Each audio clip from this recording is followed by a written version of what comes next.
Hi, Assalamualaikum. Good morning everyone. My name is Alia Humaira binti Sarasham. My matric number is PID 21346. I'm from Diploma Pendidikan Awal Kanak-Kanak Secara Islamic. Okay, I'm not going alone. I have my partner going with me. I will present about my partner first. Assalamualaikum warahmatullahi wabarakatuh. My name is Siti Nu'ain Damia binti Adam Kirana. My number for matric is PID 21327. I from student Diplomas Pendidikan Awal Kanak-Kanak Secara Islami. Hi, Assalamualaikum. My name is Nur Shazwani binti Salahuddin. My matric number is PID 21329. I am Nushani binti Razak, PID 21330. Today, I want to tell you a little bit about Sabah. Okay, Sabah is a unique in terms of clothing, food, culture and festival. I will start with the traditional clothes of Sabah. Sabah has various ethnic groups. No wonder there are many patterns of traditional clothes that can be displayed where two events or even ahead. In Sabah, there are various ethnic groups, namely Bajau, Lotus, Pirani, Kadazan, Murut, Bungus and others. Okay, the difference between the various tribes are in terms of language, religion, costume, patterns and way of life, including their traditional clothing. There are many racial branches in the Kadazan hamlet that are separated between districts. Then there are many types of clothing with various patterns to symbolize each branch of the Kadazan Dusun that responds of symbolize their respective district. The main ethnic dress in Sabah that we usually see is penampang original traditional clothing. Sumazau dancer consisting of men and women usually wear all black clothes decorated with interesting pattern using gold thread. The female dancers are decorated with shawl and belt made of silver coins. Male dancer will usually wear tancha in addition to all black clothes and take dry salad leaf. The women's dress of this clothes traditional is sleeveless and has a long fabric up to the ankle. Clothing traditional daerah Papa. The traditional dress of the Kadazan tribe of the Pepper region. Black velvet fabric dress decorated with golden yellow lace. Men wear segal headdresses made of head cloth and women wear clothes made of fine bamboo weaving with Sabah ethnic geometric motif. Personal jewelry, berets and belts, silver coins, $8. Okay, next I will talk about Sabah traditional food. Okay, did you know that Sabah is the second largest state in Malaysia? There is no doubt that Sabah is one of the main tourist attractions in our country. Just mention the district, there are definitely many tourists. Often we are used to trying traditional food in Peninsular Malaysia. Why don't you change your taste this time to try Sabah traditional food? Here we include 10 traditional Sabah food that you must try. Definitely halal and tasty. Just choose whichever you want to try. Firstly, Hinawa. These traditional dishes will definitely start to play in your mind if you just mention the traditional dishes of Sabah. Hinava Kinapan, or better known as Hinava, is one of the famous traditional food for the Kadazan Dusun tribe. These dishes consist of fresh fish fillets mixed with grated bombangan seeds, red chili, ginger, onion, lime and salt. The interesting fact about Hinava is that the fish fillet does not need to be cooked, as it will cook with the presence of a squeeze of lemon juice. Ala sushi is also these dishes, is it? Second, ambuyat. In Sabah and Sarawak, these dishes are known as linnet. But in general, these dishes is often called ambuyat. These dishes is quite famous in Borneo states such as Sabah and Sarawak, and also in Brunei itself. Ambuyat is a traditional dish made from the stem part of palm sagu, which is also a starchy ingredient.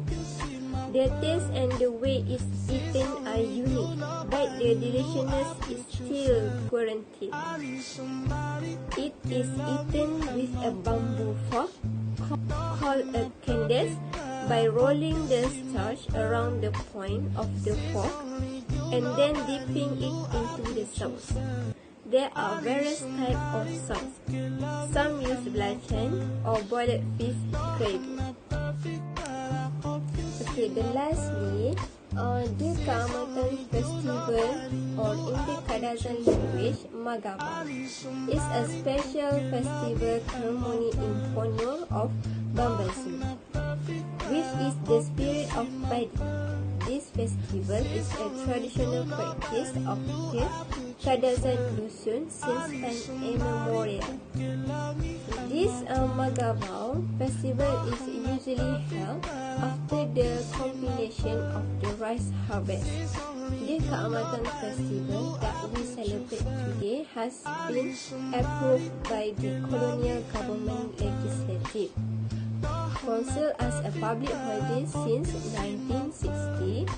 He who is responsible for proposing that the Keamatan festival be declared a public holiday is Allahyarham Tun Haji Muhammad Fuad Stephens, SNN, PSM, SPDK, PNBS, the first former Chief Minister of Sabah.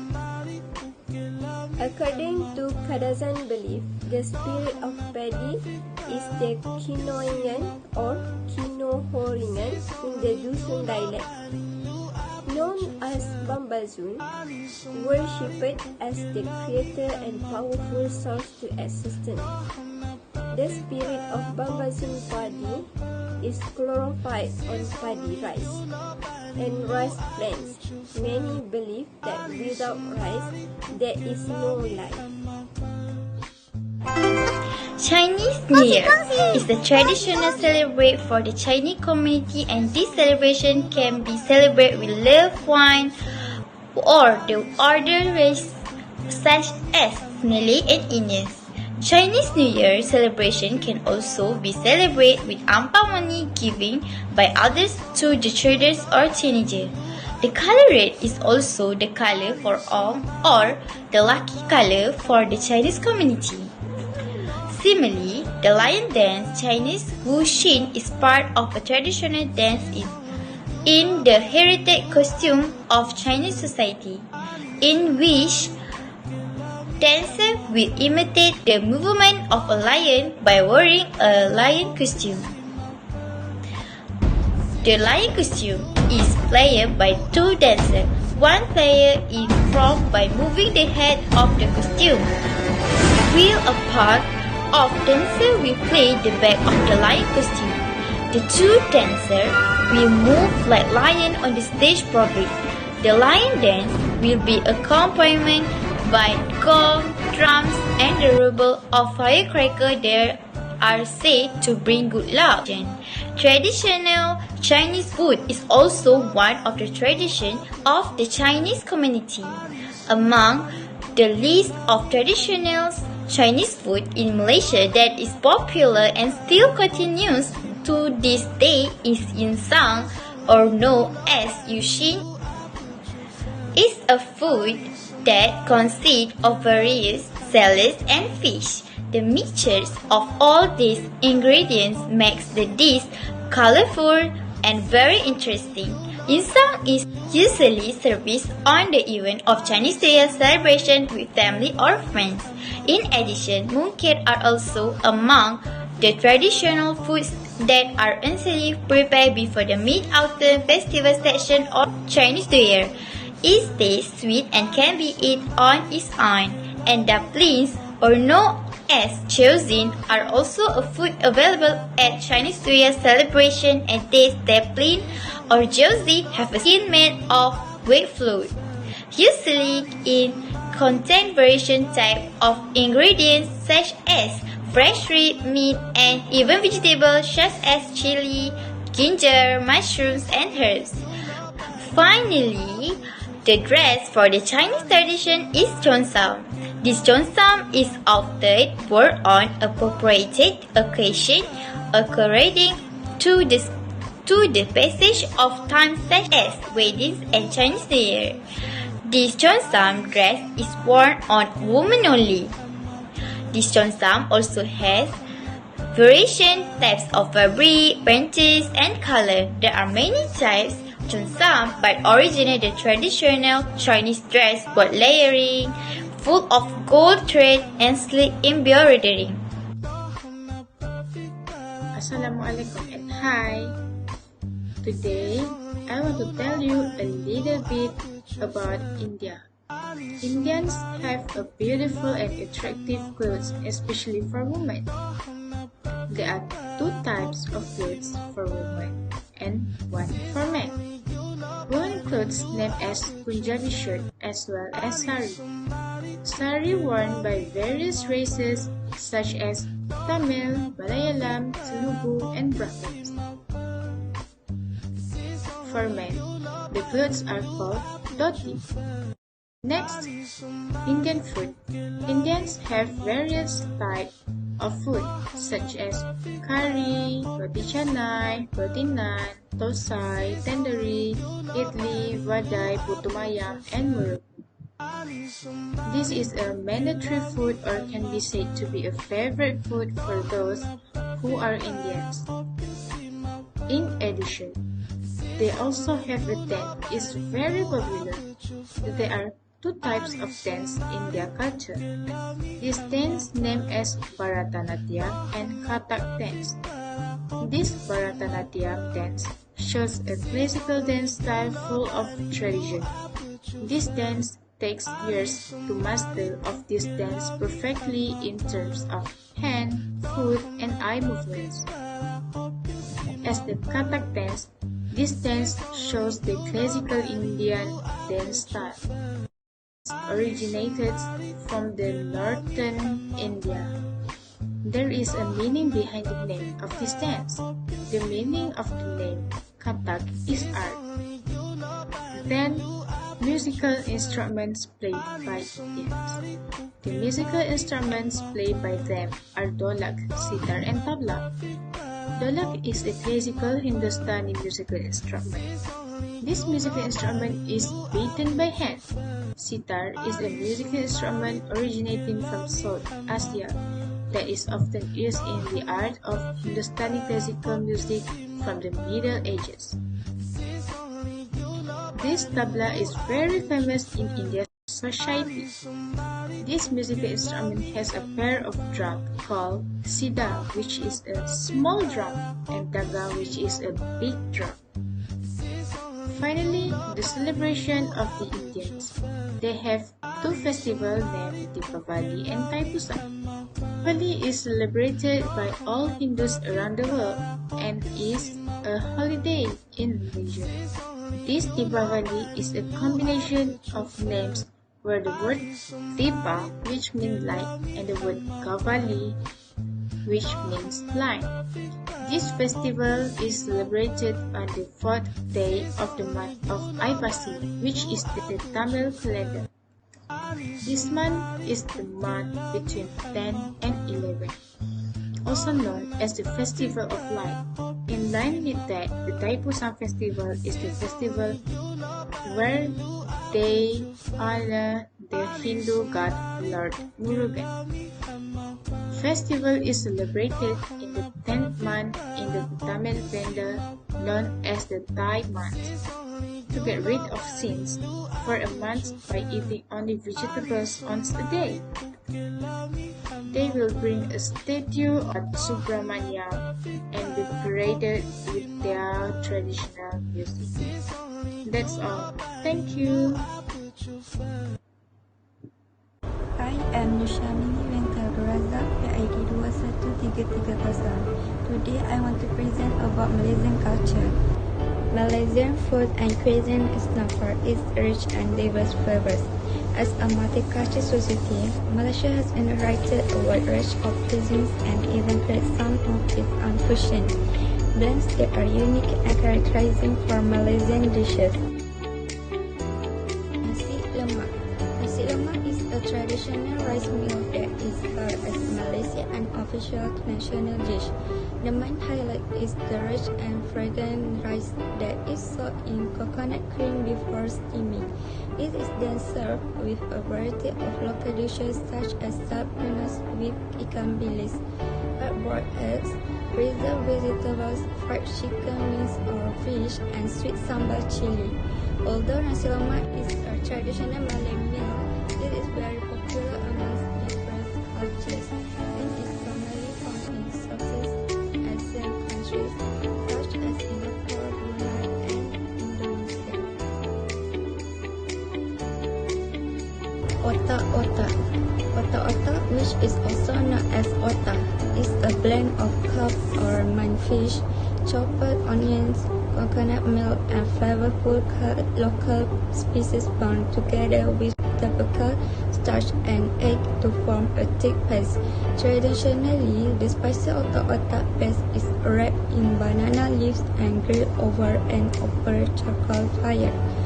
Other methods of cooking involve steaming the mixture and cutting them to size when served. Otak-otak is a spicy snack that can be eaten alone, with buns, or with rice. It is commonly served with nasi lemak as well. Nasi kerabu. Nasi kerabu is a Malay rice dish that originates from the state of Kelantan.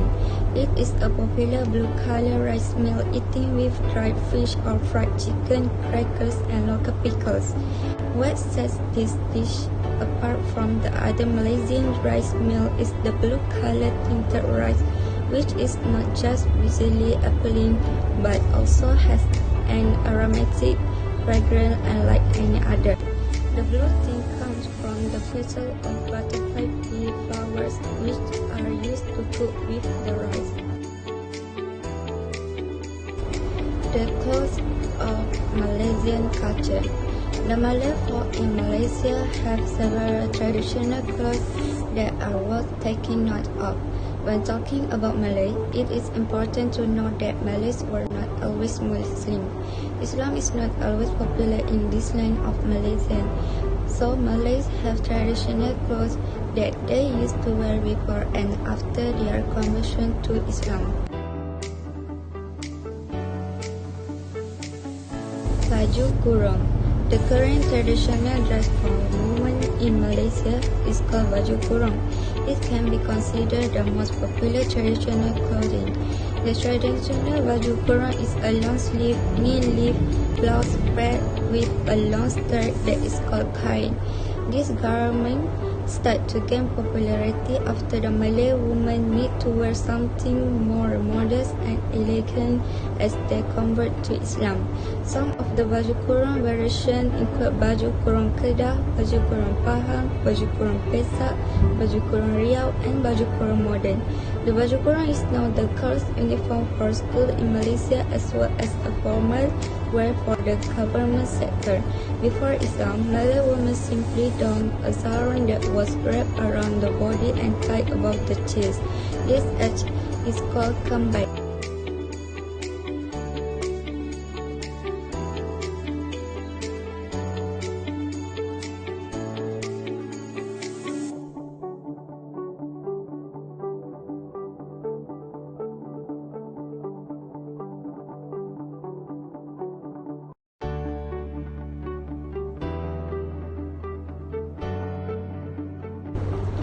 Tudung. Tudung in today's context is simply a hijab or a headscarf. A hijab is something Muslim women cover their head, neck and chest with, and it is called tudung in Malay. Of course, the one traditional to Malay women is called tudung bawal, a square scarf folded into a triangle and placed above the head, to be pinned or tied under the chin. Of course, there are other like the selendang, a piece of the shawl to sling around the head and neck, but those are mostly evolution of fashion and influenced by other countries' trend and fashion.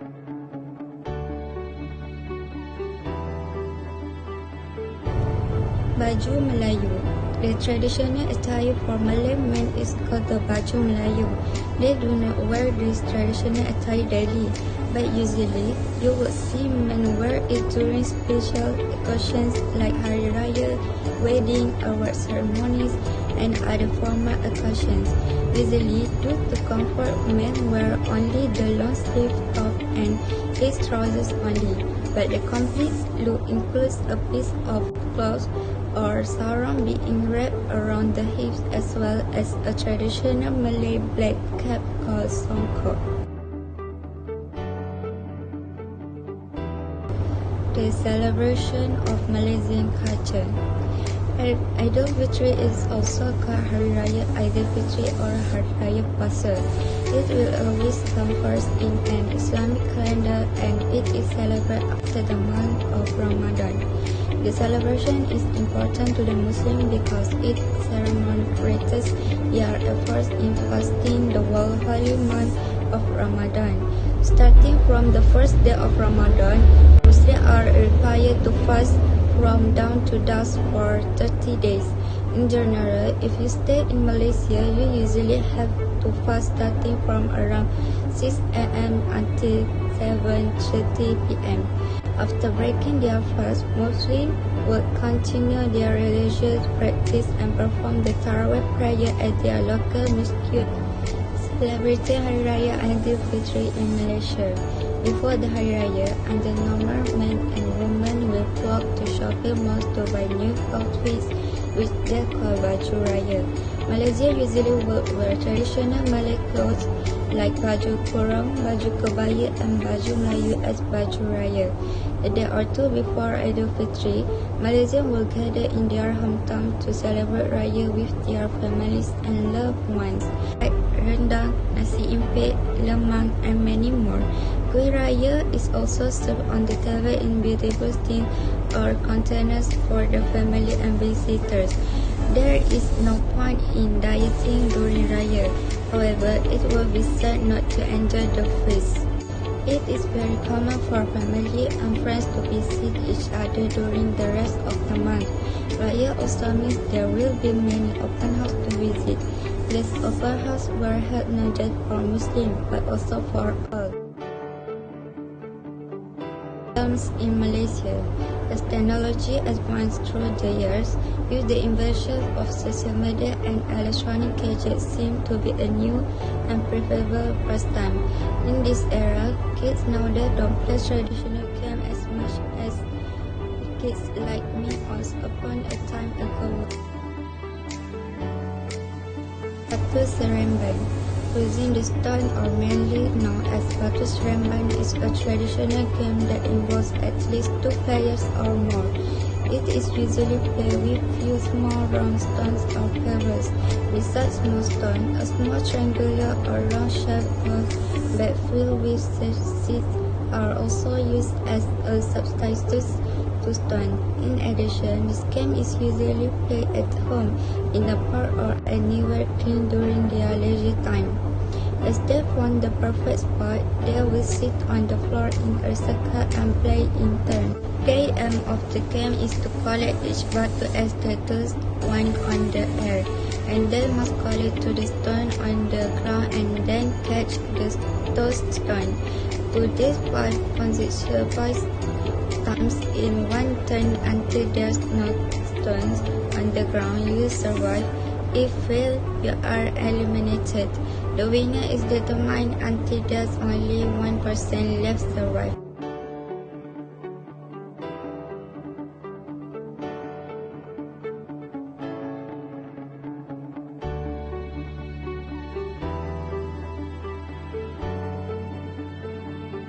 Congkak. Congkak is one of the most famous traditional games in Malaysia, Singapore and Brunei, and some parts of Sumatra and Borneo.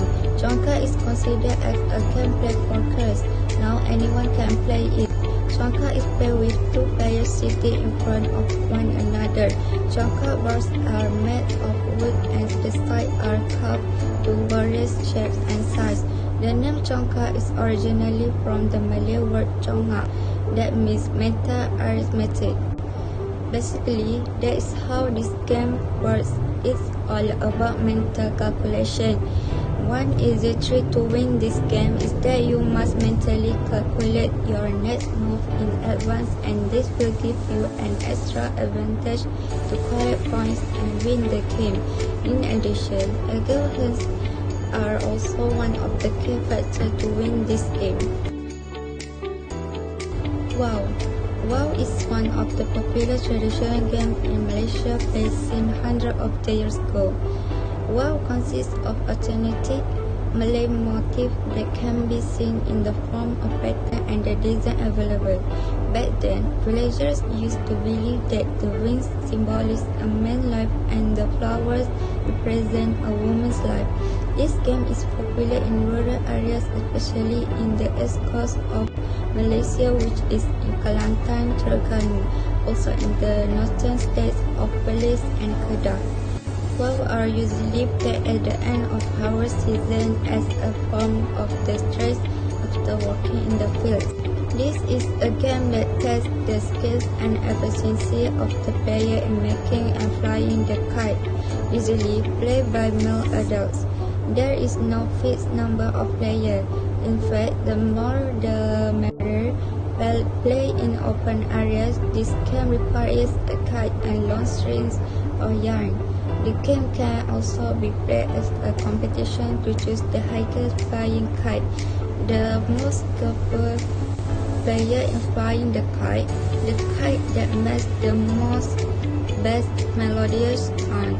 The most colorful kite, the kite with the most beautiful drawing, and the kite that flies in the strikers manner.